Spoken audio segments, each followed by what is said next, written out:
Hey guys, good morning. This is another edition of Anjanette Speaks. Real quick, just wanted to come and talk to you a little bit about being single and embracing your singleness. So, over since 2009, 8, when I got divorced, I was married for 10 years, and before that, I had a series of boyfriends because my life is full of boyfriends. So, um, this time I took a break, and I think I was really kind of single for well, okay.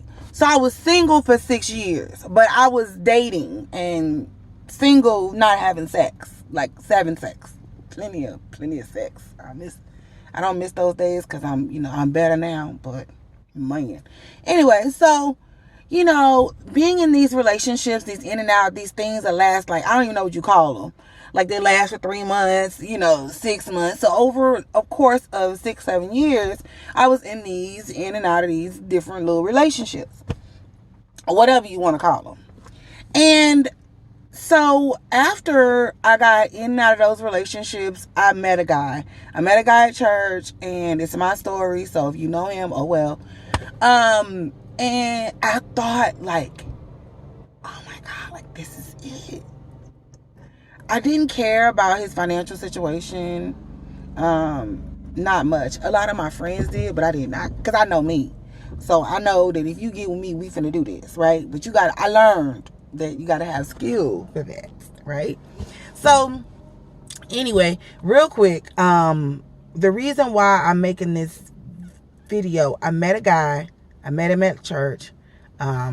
We were together for 2.5 years, and 2.5 years to grown people is that's a long time. We lived together for 2.5 years too.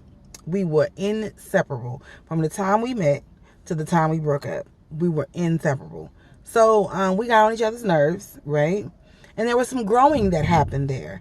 And while we were together, I was alone because I was growing and I didn't have him to grow with me. And he made me embrace being single while we were together. And that's difficult, but seriously, that's what happened. And yeah, I'm trying to get my angle right. Y'all know I always do that, so leave me alone. And so what I'm trying to tell you is if you went through a breakup or something like that, don't get out here and just jump into something else. Don't do that. Brothers, don't do that. Don't do that. Don't do that. We're too old for that, child. Get yourself together. Be the best version of yourself so that you can attract something that can stay in your life long term. I don't know about you, but I'm getting too old and I don't want to do a whole bunch of dating. Now, some men are they want to date and they want to keep going, and they 52, 53 years old and they don't want to commit. And that's fine. That's for them. For me, I don't want to live like that. I want my king. I want somebody that can handle my crazy behind. I want to be loved. I want my kids to be loved. I want my grandchildren to be loved. And I want to be treated like I deserve to be treated, period. And I want to be able to treat a man like he deserves to be treated. I want someone that I can respect, right? I want someone that ain't in everybody's inbox. I want somebody that's not, with all of the stuff that goes on. I'm not with the whole, with the brothers that got to have attention. I need somebody that's stable in their mind, emotions, and that want to bring something to the table. So with that being said, I have to be that though, right? In order for me, and somebody may not agree. I know sometimes you meet good people and they just in bad situations, but that's just not my story, right? So at the end of the day, be the best version of yourself. You're I don't know what to do when I'm single. Well, here's a couple of things that you can do. All that attention and all that energy that you gave to somebody else trying to love them or whatever, or all the energy you put into dating a million people, what you can do is you can turn that into yourself and go back to school, lose weight, create a business plan, start a nonprofit organization, do what it is that you love to do. Because let me tell you something about the law of attraction.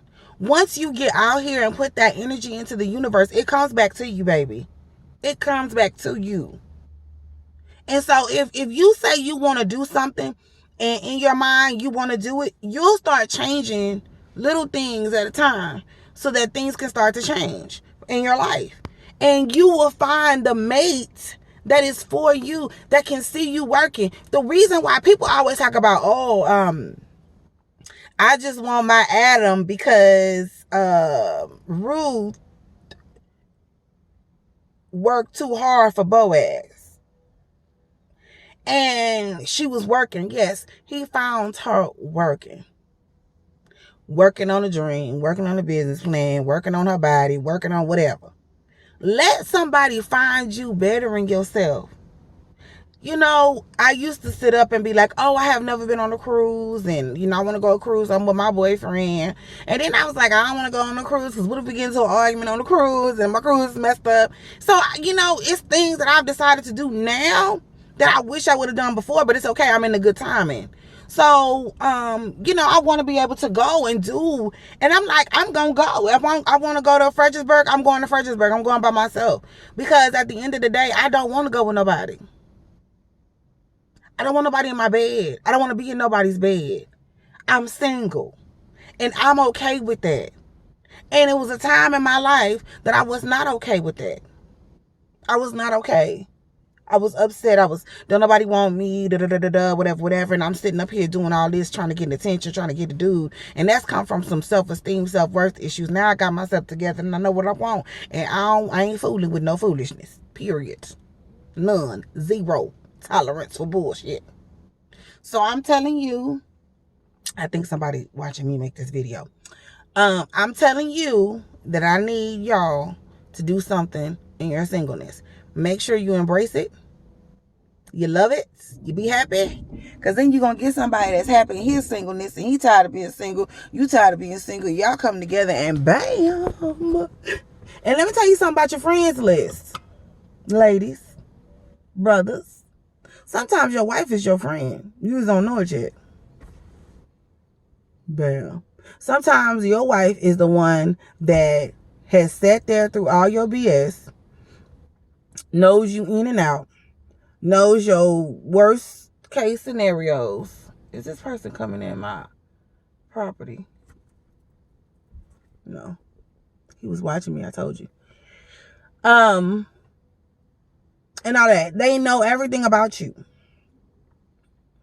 And we have friends on those people because really and truly, if you think about it, you really don't think you deserve that person or that person would ever date you. Because I know that was my situation with a guy I was liking for a hot minutes.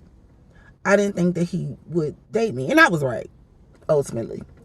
So anyway, but sometimes your boo is in your friends list.